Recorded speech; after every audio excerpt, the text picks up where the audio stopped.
저희 집은 전쟁터입니다. 윤희와 엄마의 전쟁입니다. 특히 잠잘 시간이 되면 가장 치열한 전쟁이 일어납니다. 재우려는 자와 버티는 자의 전쟁입니다. 윤희가 요즘 노는 게 재밌어서 더 놀고 싶어서 안 자려고 합니다. 하지만 어린아이들은 일찍 자야 키도 크고 건강해지니까 이제 엄마 아빠는 아이를 일찍 재우려고 하는 거죠. 그러면 이제 마지막 최후의 수단으로 불을 다 끄고 억지로 같이 누워서 엄마 아빠가 자는 척을 합니다.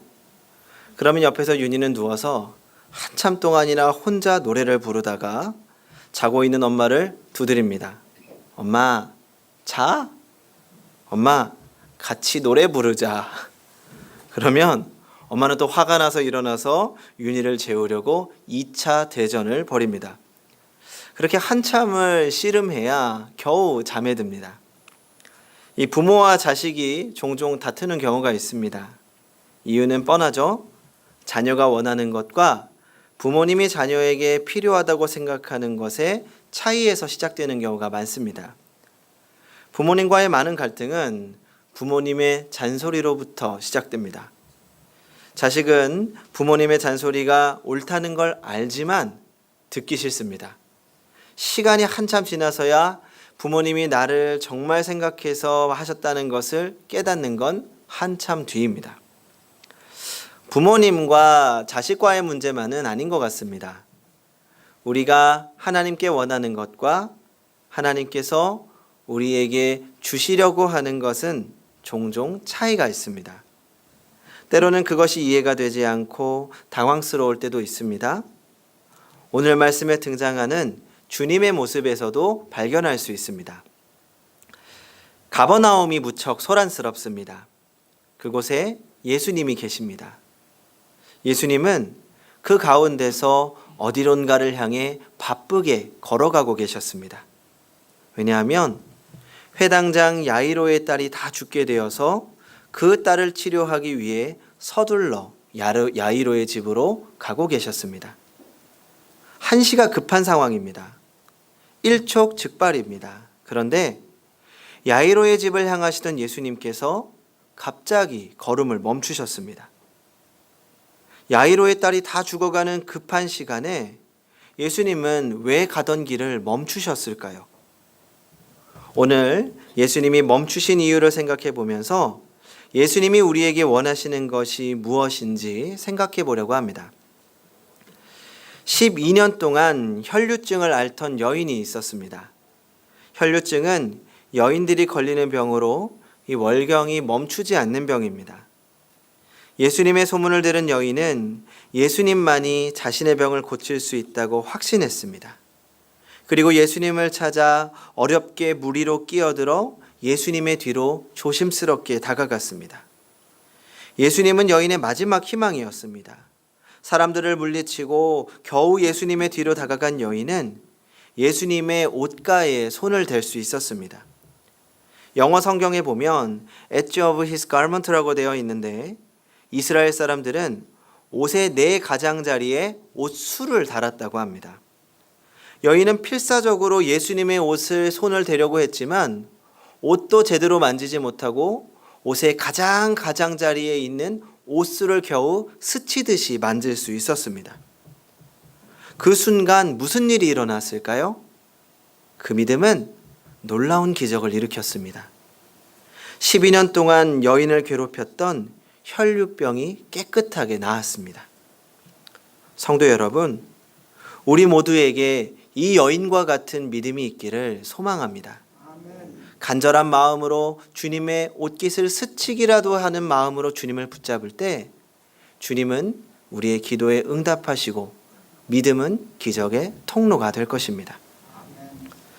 그런데 그 순간 예수님께서도 자신에게서 능력이 빠져나간 것을 느끼셨습니다. 그리고 걸음을 멈추셨습니다. 내게 손을 댄 자가 누구냐? 예수님께서 왜 가시던 길을 멈추셨을까요? 단지 예수님께서 자신을 만진 사람이 누구인지 궁금해서 멈추신 것은 아닌 것 같습니다. 이 마가복음을 보면 예수님은 자신을 만진 사람이 여인이라는 것을 분명히 아시고 주위를 둘러보십니다. 그렇다면 더욱 궁금해지는 건 예수님께서 누가 자신을 만졌는지 알고 계시면서 나를 만진 사람이 누구냐라고 물어보는 겁니다. 범인들 알면서도 범인이 누구냐라고 물어보는 거죠. 아마도 예수님은 여인이 자신을 만졌을 때 자신에게 어떤 일이 일어났고 능력이 빠져나가서 그 여인이 치료됐다는 것까지도 알고 계셨을 겁니다. 또 옆에서는 야이로 회당장이 멈춰져 계신 예수님을 보면서 속이 타들어가는 것도 알고 계셨습니다. 예수님 모르지 않으셨어요? 그렇다면 왜 예수님께서 그 바쁜 가중에 멈추신 걸까요? 그냥 떠나시면 안 되는 겁니까? 이미 여인은 다 나았잖아요. 사실 예수님이 멈추신 건 이 여인이 원했던 건 아닙니다. 여인이 기대했던 것은 무엇입니까? 그냥 예수님 만지고 내 병이 낫기를 원했습니다. 여인은 그 믿음대로 대단한 믿음을 가지고 있었고 병이 나았습니다. 그리고 이제 자신이 원하는 병이 나았으니까 떠나면 됩니다. 그런데 예수님은 여인이 그렇게 사라지는 것을 거부하신 겁니다. 왜일까요? 먼저 주님은 기도가 멈추지 않기를 원하시기 때문입니다. 주님은 우리의 기도가 계속되기를 원하십니다. 그 외국의 기독교인들이 우리나라에 오면 놀라는 것이 세 가지가 있다고 합니다.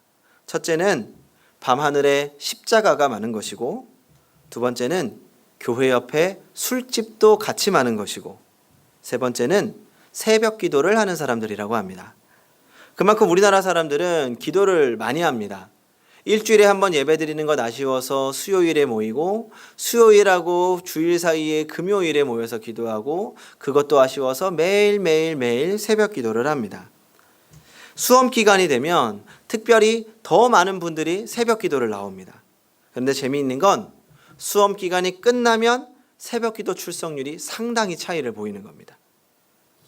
그 새벽 기도회 때 참 열심히 참석하시던 권사님 한 분이 계셨습니다. 저희 교회 아닙니다. 새벽에 한 번도 빠지지 않고 참석을 하시다가 어느 날부터 권사님이 보이지 않으셨습니다. 이 나이도 많으신 분이라 혹시 무슨 일이 생기셨는지, 건강에 문제가 생겼는지 이 목사님이 걱정돼서 권사님의 집으로 찾아갔습니다. 그랬더니 예상과 다르게 권사님이 너무나도 환하게 웃으면서 목사님을 맞아주시는 겁니다. 이 목사님이 요즘 안 보이셔서 걱정돼서 찾아왔다고 했더니 권사님이 웃으며 말씀하셨습니다. 목사님, 드디어 하나님이 제 기도 들어주셨어요. 우리 남편 집에 들어오지 않아요. 이런 이야기는 흔합니다. 제가 이전 교회에서 청소년부 전도사를 하고 있었는데 어느 날 갑자기 한 청소년이 새벽 기도회에 등장했습니다. 그래서 어쩐 일인가 했더니 수능 시험이 이제 100일밖에 남지 않은 거죠. 그러면서 이제 기도하면서 내가 의지할 때가 하나님밖에 없습니다. 하나님께 지혜를 구하겠다고 새벽 기도를 시작했습니다. 정말이지 놀라울 정도로 빠지지 않고 열심히 기도했습니다. 그런데 어느 날 갑자기 그 친구가 보이지 않았습니다. 왜일까요? 대학에 합격했기 때문입니다. 교회에 나와서 기도하는 사람들의 이야기를 들어보면 모두 다 이유가 있습니다. 어떤 사람들은 몸이 아파서 낫기를 기도하고, 어떤 사람은 직장을 구하기 위해서 기도하고, 어떤 사람은 학업 성적을 위해서 기도하고, 어떤 사람은 배우자를 위해서, 자녀를 위해서 열심히 기도합니다. 우리는 그렇게 열심히 기도합니다. 내가 기도하면 하나님께서 분명히 주실 것이라는 믿음의 확신을 가지고 기도합니다. 그러면 우리 좋으신 하나님은 그 기도에 응답하십니다. 그런데 우리의 기도가 응답되고 문제가 해결되면 더 이상 많은 사람들이 예수님을 찾지 않습니다. 기도가 멈추는 겁니다. 사람들은 예수님께서 평소에는 좀 멀리 계셨다가 내가 필요할 때 나에게 오셔서 도와주시기를 바랍니다. 우리가 예수님을 필요로 하는 때는 내 삶에 뭔가 문제가 생겼을 때입니다. 성도 여러분, 주님은 우리의 기도가 멈추지 않기를 바라십니다. 우리의 기도가 멈추면 예수님께서도 멈추십니다. 그리고 예수님이 오늘 멈추신 또 다른 이유가 있습니다. 예수님은 이제 능력이 빠져나간 것을 느끼자 걸음을 멈추십니다. 그리고 여인을 찾아보셨습니다. 예수님은 사실 누구인지 알고 계셨을 겁니다.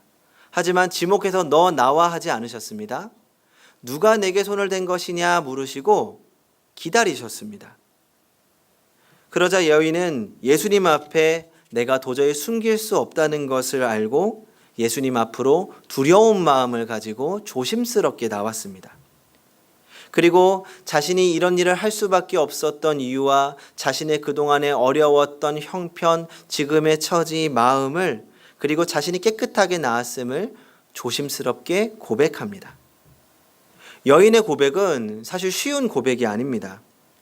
오늘 말씀드린 혈류병은 유출병인데 레위기에 따르면 이 유출병에 걸린 사람은 부정한 사람입니다. 혈류병에 걸리는 사람이 만진 사람도 부정해지기 때문에 성전에 나갈 수도 없고 사람들이 많이 모인 곳에는 나갈 수가 없습니다. 이 여인은 이 법을 어기면서까지 예수님을 찾아간 거죠. 그러니까 그만큼 절박했던 겁니다. 또 이 혈류증에 걸린 여인들은 종종 이혼을 당했다고 합니다.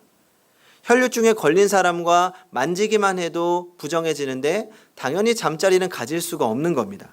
그러니까 이 여인이 12년 동안이나 혈류병을 걸렸다면 아무리 의로운 남편이라도 이 여인을 포기할 수밖에 없었다는 거죠. 그래서 많은 성경학자들이 오늘의 여인은 혈류병 걸리는 도중에 남편으로부터 이혼당했을 거라고 말합니다. 또 오늘 누가복음에는 나타나지 않지만 마가복음을 보면 이 여인이 혈류병을 고치기 위해서 많은 의사들을 찾아다닙니다. 하지만 성공하지 못했고 의사들을 찾아다니면 찾아다닐수록 자신이 가지고 있던 재산은 다 낭비하고 재산만 낭비하는 것이 아니라 몸과 마음이 상처 입고 희망은 점점 사라져가고 있었을 것입니다. 몸과 마음이 완전히 만신창이가 되어 있습니다. 누구한테 자신의 처지를 말할 기운도 없었을 겁니다. 그런데 오늘 이 여인의 고백은 자신의 모든 상처와 아픔을 내어놓는 시간이었습니다. 이야기를 꺼내는 순간 사람들에게 비난받을지 모르는 상황 속에서 여인은 자신의 이야기를 조심스럽게 솔직하게 꺼내놓습니다. 예수님은 여인의 이 고백을 듣기 위해서 멈추신 겁니다. 예수님께서 혈류병 여인의 상황을 모르셨을까요? 모두 알고 계셨을 겁니다. 하지만 여인으로부터 나오는 그 고백을 직접 듣기를 원하셨습니다. 그것은 치유를 위한 주님의 기다림이었습니다. 현대 심리학에서는 치유란 자기 자신 안에서 일어난다고 이야기합니다. 힘든 상황에 있는 사람에게는 어떤 좋은 조언도 직접적인 치유가 일어나지 않는다고 합니다. 힘든 일이 있는 사람은 상담자를 만나서 자신의 이야기를 꺼내놓고 상담자의 가장 중요한 역할은 상담을 요청한 사람이 자신의 이야기를 꺼낼 수 있도록 도와주는 겁니다. 예전에 이 청소년 상담을 하시는 교수님으로부터 들은 이야기입니다. 이 어느 날 한 여학생이 교수님께 상담을 신청하고 이 약속을 잡고 이제 그 만남을 위해서 기다리고 계셨습니다. 상담을 요청한 학생은 교수님을 찾아왔고 교수님은 따뜻하게 맞이해 주셨습니다. 그리고 이야기를 하려고 했는데 이 학생이 아무 말도 하지 않는 겁니다. 교수님은 답답했지만 기다리셨습니다. 시간이 지나고 학생은 한마디도 하지 않은 채 돌아갔습니다. 그리고 다시 약속을 잡았습니다. 다음 약속 시간이 되었습니다. 이번에도 교수님은 학생을 따뜻하게 맞아주셨습니다. 하지만 오늘도 아무 말이 없습니다. 그렇게 또 돌아갔습니다. 이 다음번에도 또 이 다음번에도 여학생은 아무런 말도 없이 돌아갔습니다. 하지만 교수님은 그 여학생이 찾아왔을 때 어떤 이야기도 하지 않으셨다고 합니다. 그리고 약속했던 마지막 시간이 돌아왔습니다. 교수님은 아무런 말도 하지 않고 기다리셨습니다. 오늘도 그렇게 하루가 끝날 것이라고 생각했는데 갑자기 학생이 눈물을 흘리며 자신의 이야기를 하기 시작했습니다. 그동안 너무 용기가 나지 않아서 이야기를 할 수 없었다고, 오늘마저 넘어가면 다시는 이야기할 수 없을 것 같아서 이야기해 보려고 용기를 내었다고 했습니다. 학생은 양부로부터 성적인 가정폭력을 당하고 있었습니다. 너무 수치스럽고 자신이 잘못한 건 없는데도 죄인이라고 느껴져서 이야기하면 손가락질 당할까봐 두려워서 아무 말도 못했다고 했습니다. 교수님을 만났을 때도 마음속으로 수십 번 이야기했지만 도무지 나오질 않는 겁니다. 그러다 오랜 시간 동안 아무 말 없이 기다려주신 교수님을 보며 용기를 내어 이야기하게 된 겁니다. 그리고 이제 모든 것을 다 털어놓으니 마음이 후련하고 이제는 그 문제와 직면해서 싸울 수 있을 것 같다고 이야기하며 돌아갔습니다. 성도 여러분, 주님은 우리를 치유하기 위해 멈춰 기다리고 계십니다. 우리의 힘으로 해결되지 않는 마음의 어려운 상황이 있습니까? 아무에게도 말하지 못한 내 마음의 문제들이 있습니까? 오랜 시간 동안 썩어져가는 내 가슴 속 깊은 곳 한 구석이 있습니까? 그렇다면 주님께 내어놓으시기 바랍니다.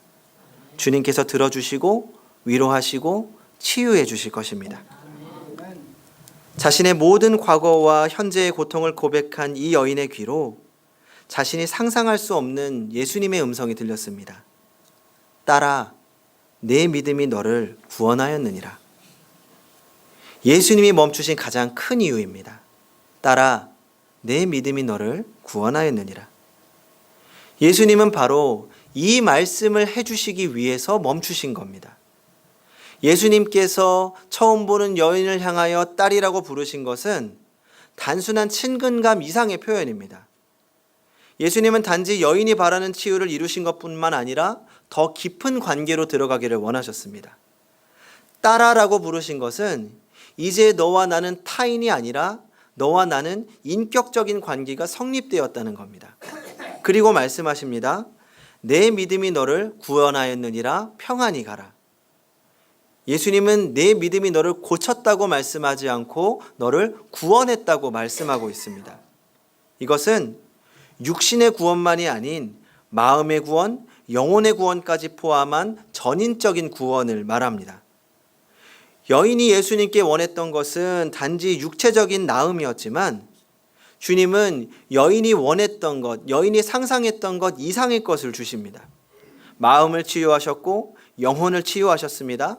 무엇보다 이제는 여인은 주님과의 깊은 관계 속에서 주님의 사랑 안에 살아가게 된 것입니다.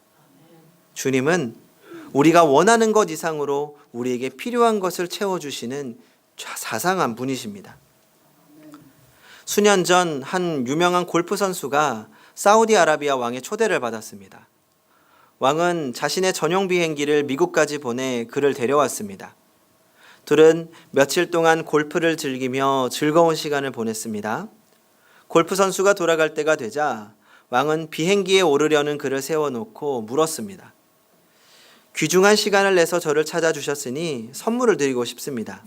원하는 것이 있다면 무엇이든지 말씀해 보십시오. 아닙니다. 이렇게 환대해 주신 것으로 충분합니다. 제가 더 이상 무엇을 바라겠습니까? 하지만 왕은 고집을 꺾지 않았습니다. 아니요, 꼭 선물해 드리고 싶습니다. 그래야 선생님이 이 여행을 평생 기억하실 테니까요. 골프 선수는 왕의 고집을 꺾지 못한다는 것을 알았습니다. 그리고 말했습니다. 그러면 골프채 좋겠습니다. 골프채 주세요. 고국으로 돌아오는 내내 골프 선수는 왕이 어떤 골프채를 보낼까 궁금해서 견딜 수가 없었습니다. 집에 돌아온 골프 선수는 날마다 우편함을 확인해 봤지만 이 골프채는 좀처럼 도착하지 않았습니다. 마침내 몇 주 후 사우디아라비아 왕이 서명한 편지가 도착했습니다. 아니, 기대하던 골프채는 어디 가고 달랑 편지 한 장이 있었습니다. 그는 실망하며 봉투를 열었습니다.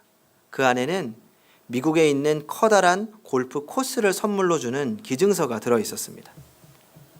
성도 여러분, 우리의 아버지이며 왕이신 주님의 생각은 우리와 차원이 다릅니다. 우리는 주님께 작은 것을 기대하지만 주님은 우리에게 더 큰 것을 주기를 원하십니다.